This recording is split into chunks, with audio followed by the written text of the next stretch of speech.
Olá, pessoal, boa tarde. Para fazermos uma revisão em relação aos conteúdos que serão tratados na PI, eu resolvi deixar essa gravação aqui para vocês, tá?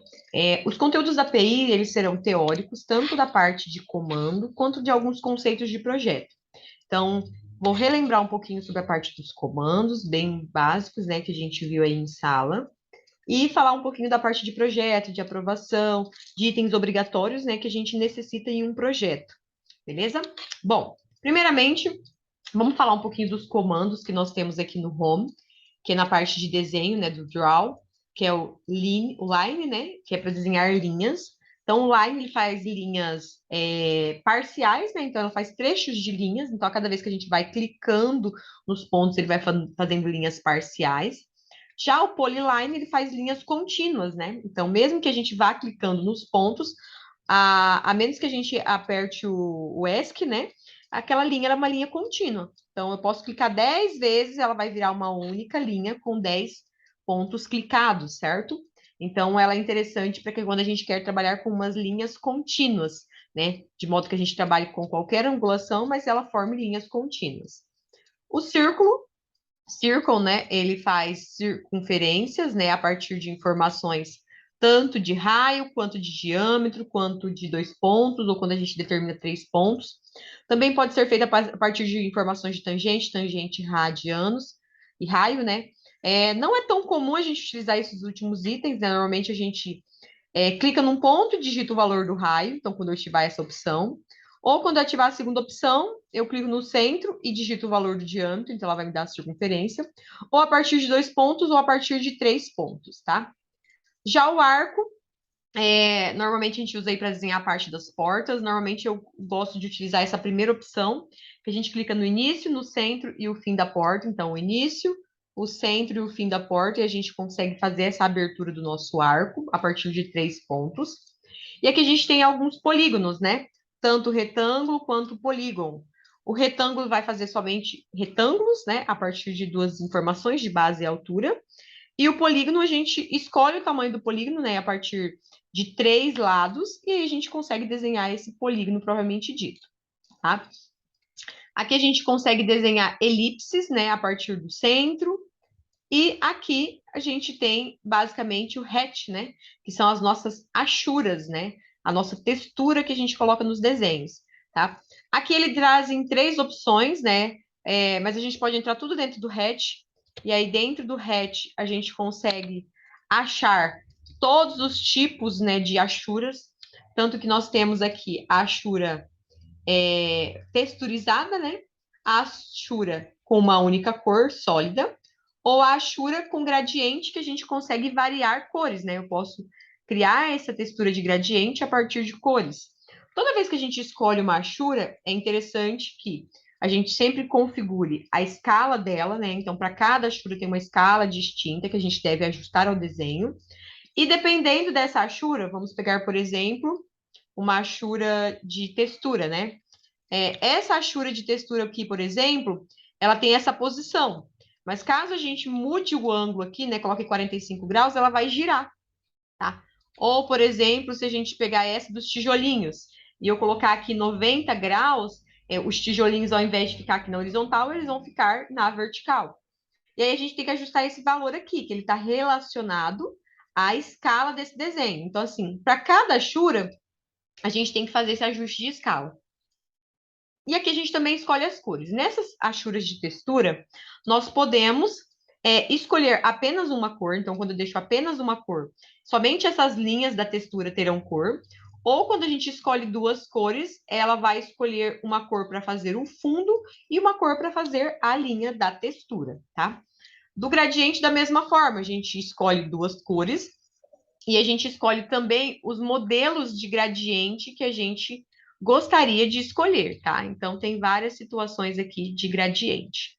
Então, é sempre importante que a gente entenda que tem 3 tipos de achuras, a gente configura a sua cor, a gente configura o ângulo de desenho que ela vai apresentar e a sua escala de apresentação, beleza? Bom, agora a gente vai para os elementos do Modify, né?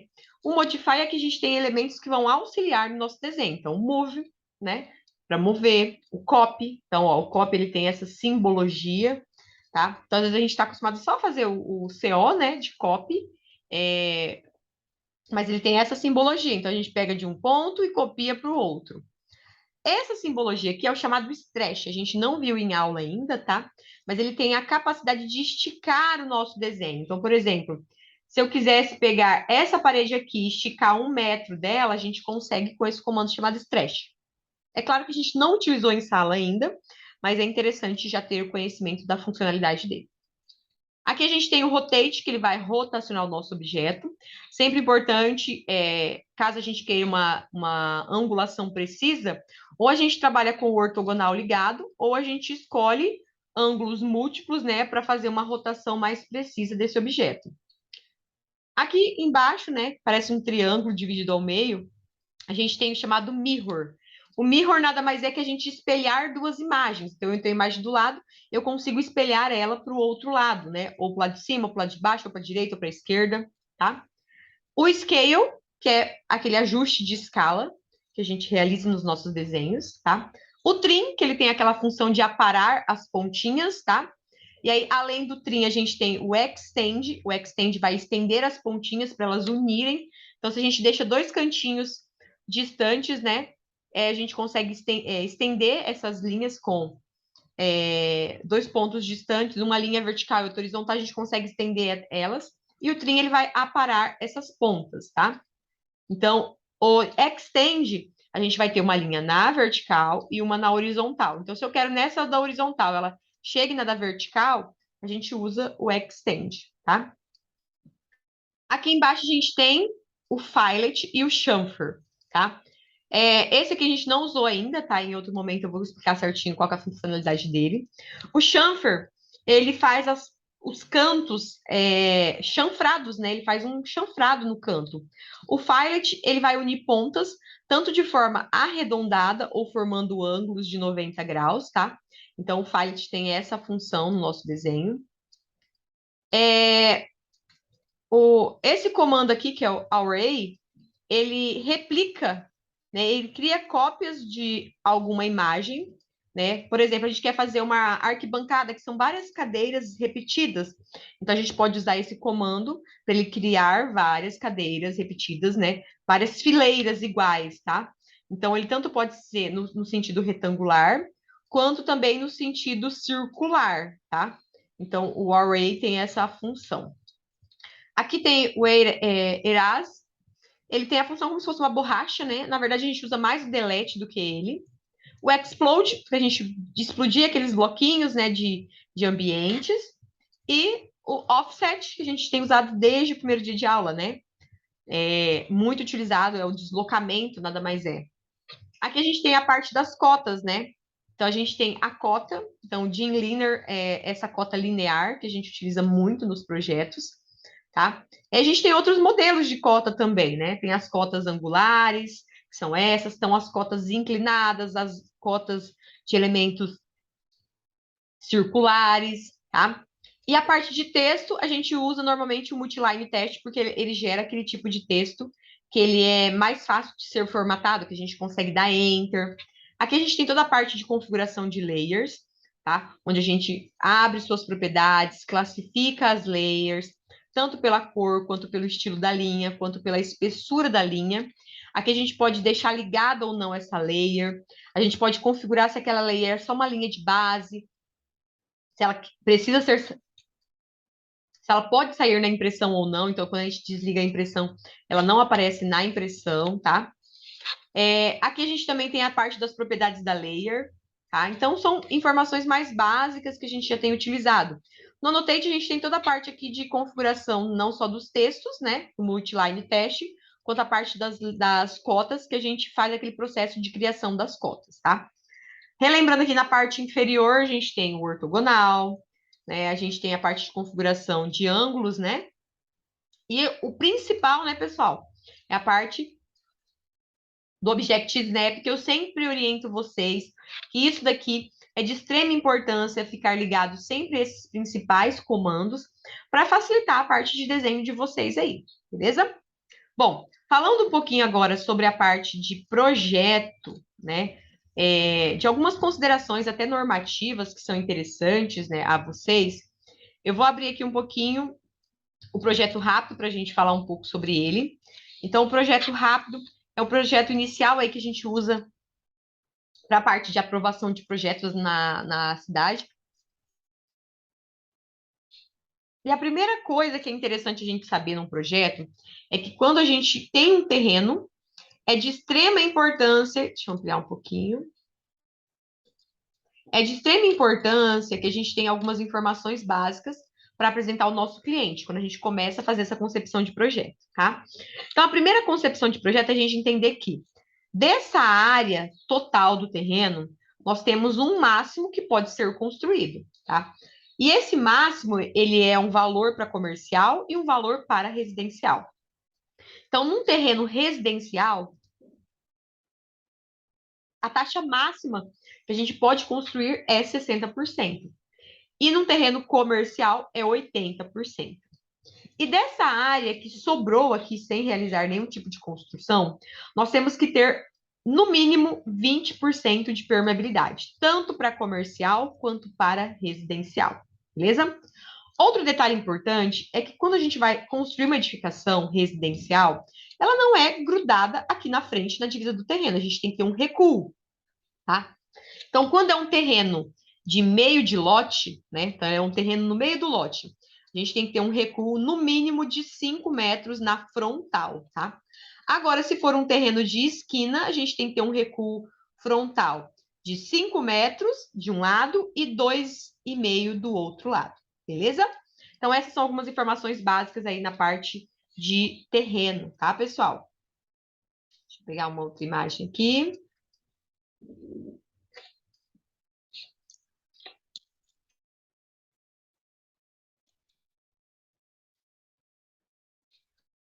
Só um instantinho. Deixa eu só achar a imagem aqui que a gente já fala.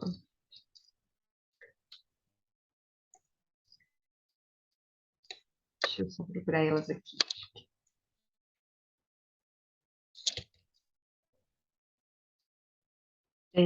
Vamos falar um pouquinho sobre as taxas de ocupação. Só um instante, que está abrindo aqui a imagem. Só um pouquinho, que acho que não abriu.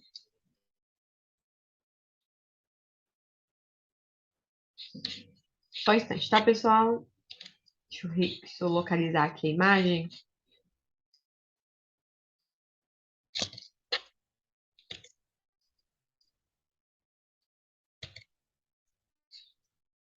Aqui. Bom, como eu falei dessa parte do máximo que a gente pode construir, né? Então, a gente tem aqui um resuminho, né? Que a taxa de ocupação num terreno, o máximo é 60%. E tem que ser no mínimo também 12%. Então, num terreno, ele tem limite, né? De 12% a 60%, que é o que eu posso construir dentro de um terreno. Na parte comercial, de 12% a 80%. E se for um terreno misto, né? Que se for um terreno que é comercial e residencial, o máximo que eu posso construir é 70%. Lembrando que o mínimo de construção é 12%, tá? Essa taxa de ocupação, a gente pega a área da edificação e divide pelo terreno. Então, a gente tem essa taxa de ocupação. Independente se for comercial ou residencial, a gente tem uma taxa de permeabilidade mínima de 20%, tá, pessoal? Outro detalhe que é de extrema importância, a gente sempre avaliar também em projeto, é a questão das calçadas ecológicas, tá? A parte das calçadas ecológicas, elas estão relacionadas àquela calçada que vem na frente do nosso terreno, né? Nosso passeio público. Então, hoje, nós temos vários modelos de calçadas, tá? Alguns loteamentos estão saindo com calçada de 2,5, outros de 3. Antes a gente tinha 3, 4 e 5, né? Agora a gente tem mais modelos, tá? Então, a gente tem calçada de 2,5, de 3, de 3,5, de 4, de 5 e de 6 metros. A gente tem que se atentar a isso, porque para cada modelo de calçada, a gente tem uma representação distinta. Por exemplo, na calçada de 2,5, o passeio público é de 1,5, a parte de grama é 50 centímetros e sobra 50 para o restinho de calçada juntamente com o meio-fio, certo? Quando é de 3 metros, a gente tem 1,5 de calçada, mais 1 de grama e 50 de calçada restante, tá? E assim por diante a gente tem para os demais, tá? Esse material eu vou deixar lá para vocês darem uma olhada, tá? Não são situações que a gente tem que decorar, mas a gente tem que ter um entendimento na hora de fazer um projeto que é de extrema importância a gente se adequar às calçadas. Como que a gente encontra essa informação? Então, normalmente, quando a gente abre o mapa do loteamento, né? O mapa em DWG, a gente tem essa informação já da calçada. A gente vai lá naquele loteamento e mede qual é o tamanho que está sendo a calçada prevista para aquele projeto, tá? Lembrando que a calçada, ela é um item que, para aprovação de projeto, ela é um item que ao finalizar a obra, ela é um item que tem que estar pronto, porque ela corresponde à parte da construção da edificação, tá? Seguindo essas medidas padrões, tá?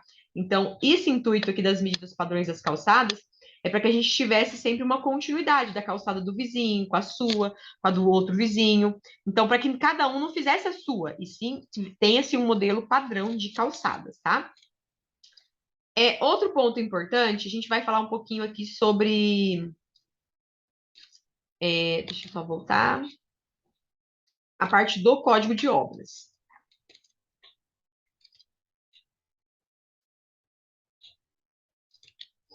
Falando um pouquinho sobre a parte do código de obras, o código de obras ele tem muita informação, tá? Mas a gente tem que sempre ficar atento aí às informações mais direcionadas, né? É claro que conforme a necessidade a gente vai buscar esses dados com mais clareza, tá?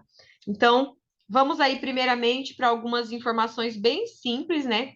De projeto em relação à dimensão das paredes, né? Perante o código de obras, o mínimo de uma parede, né? A gente vai trabalhar com espessura mínima de parede externa e interna de 15 centímetros, quando a gente tiver uma estrutura de alvenaria de tijolo e parede de concreto armado, tá? Então, o que a gente vai trabalhar para essas paredes internas e externas é de pelo menos 15 centímetros, tá, pessoal? Outra informação interessante, né, que é super válida a nós todos, é a questão das dimensões das portas, né?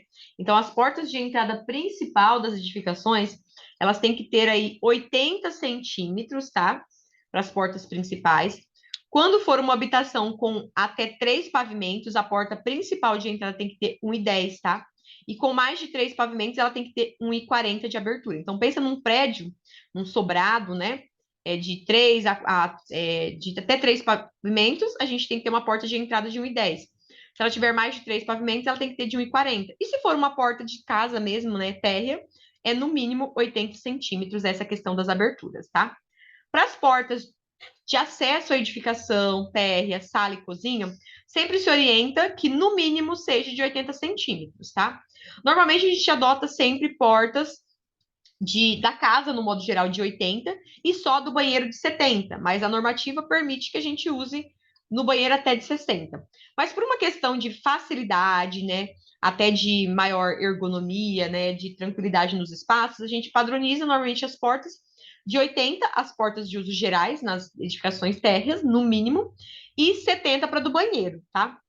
Isso para facilitar até a questão de organização, beleza?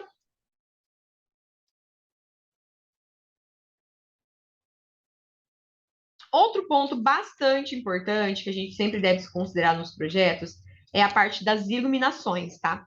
A iluminação e ventilação, basicamente, são as nossas aberturas, né? Então, a parte de iluminação, ó, as aberturas elas devem ser dotadas de dispositivos que permitam a renovação do ar por pelo menos 50% da área mínima atingida, exigida, no quadro de condições que deve atender um compartimento da habitação, tá? Em nenhum caso, uma habitação, uma área de ventilação, ela deve ter uma área menor que 0,40 metros quadrados, tá? Ou seja, ela não pode ter 40 centímetros quadrados, menor que 0,40 metros quadrados, tá? De abertura. Então, por exemplo, às vezes a gente faz um cálculo lá e deu 0,38. A gente não pode adotar 0,38 metros quadrados de área de janela. Eu tenho que adotar no mínimo 0,40. E aí ele traz algumas condições, né, para cada ambiente. Então a gente vai ter ambientes aí, por se tratar de dormitórios, a área de abertura tem que ser no mínimo 1/6 da área do piso. Então a gente pega a área do piso e divide por 6. Esse valor encontrado é a área mínima da janela que a gente pode adotar em um dormitório. Se for o caso de sala de estar, refeitório, biblioteca, cozinha, copa e outras salas, a gente usa 1/8. Então, a gente pega a área do ambiente e divide por 8. E aí a gente tem o mínimo de área a ser adotado. Se for banheiro, lavabo, despensa, armazém, loja, oficina e fábrica, a gente usa 1/10 da área do próprio ambiente, beleza? Além disso, às vezes a gente não consegue ventilar um ambiente, né? Nesses casos, a gente necessita utilizar posto de luz, tá? O posto de luz, ele tem que ter no mínimo 4,5 metros quadrados, se a ideia dele é atingir, né, ventilar e iluminar banheiros. Se for para iluminar quartos, salas, né, a gente vai usar no mínimo 7,5 quadrados, tá? Então, 4,5 para a gente ventilar sempre banheiros, despensas, tá? Lavanderias. Se for para iluminar sala, cozinha ou quartos, né? No caso do dormitório, a gente tem que ter no mínimo 7,5 metros quadrados de poço de luz, tá? Outra coisa, pessoal. Deixa eu só voltar aqui. Para que eu consiga colocar uma janela no meu ambiente, tá? Então vamos pensar, por exemplo, deixa eu voltar numa imagem aqui para ficar um pouco mais claro. Só um instantinho. Vamos pegar essa casa aqui, por exemplo, tá? Vamos pegar essa casa que a gente já estava fazendo. Tá? Essa casa que a gente já estava fazendo em sala, só um instantinho. Deixa eu trocar aqui a imagem, que senão não vai aparecer para vocês. Vamos pegar esse exemplo dessa casa que a gente está fazendo aqui, tá? Essa casa, pessoal, que a gente está fazendo aqui, para colocar uma janela em relação ao corredor, vamos supor que essa linha é a divisa, tá? Para colocar uma janela em relação a esse corredor, da parede até o muro, a face do muro, eu tenho que ter no mínimo 1,5, tá? Se essa linha ela ficar mais perto e essa distância for 1 metro, a gente não pode colocar a janela, tá? Então, a gente só pode colocar janela nessa região aqui, se da janela até a face for 1,5. Se for de 1 metro, a gente não pode jogar janela nessa região aqui, tá? Então, isso é normativo também. Então, eu vou fazer uma casa aqui, vamos supor que aqui é o muro e aqui ela é fixada ao muro e ela tem esse recuo lateral. Para colocar janela nesse recuo lateral, a gente tem que ter no mínimo 1,5 de distância. Se tiver 1 metro, não pode colocar abertura nessa região aqui, tá?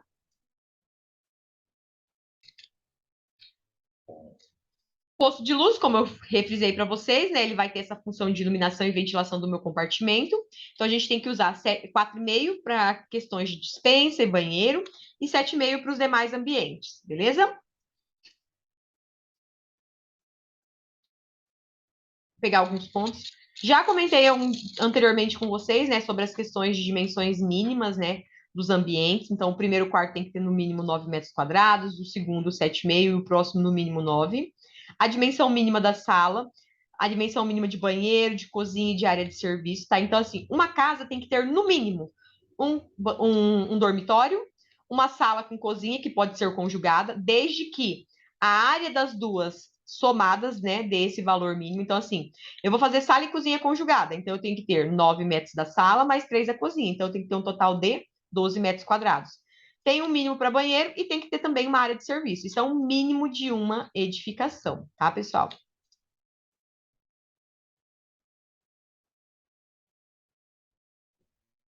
E aí, no código de obra, a gente tem outras informações, só que elas são mais direcionadas para outras situações, tá?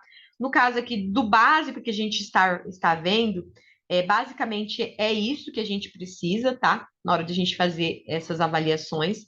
Então, só reforçando essa parte aqui das aberturas, né, de iluminação e ventilação, a gente pega a área do ambiente e divide por 6 se for um dormitório. Então, a gente vai ter a área mínima de janela para esse dormitório. Se for o caso de sala, cozinha, a gente divide por 8. Então, a gente pega a área do ambiente e divide por 8, então a gente tem a área mínima dessa janela. E se for o caso de banheiro, despensa, lavabo, né, a gente divide por 10 e a gente tem essa área mínima. Beleza, pessoal? Vou deixar esse material aqui para vocês. Vocês assistam esse vídeo, deem uma olhadinha no material, tá? E relembrem um pouquinho aí sobre os principais comandos do AutoCAD, que esse vai ser o conteúdo que eu vou estar trabalhando na API com vocês.